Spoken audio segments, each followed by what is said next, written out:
Rita Dorsogna, sono fisico e sono docente presso un'università californiana.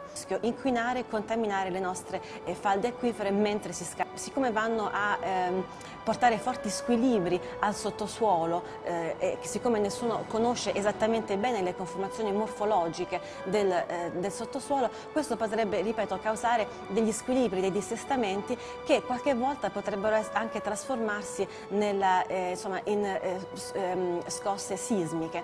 E questo anche è stato riportato dalla Schlumberger, che è una ditta petrolifera, quindi sono studi dei petroliferi stessi che hanno mostrato come alcuni campi dell'Asia centrale in Uzbekistan, che prima erano considerati non sismici e in seguito all'attività sismica sono stati interessati da varie scosse di terremoto di grado Richter anche abbastanza elevato, della scala 6 e anche 7 di questa appunto scala Richter.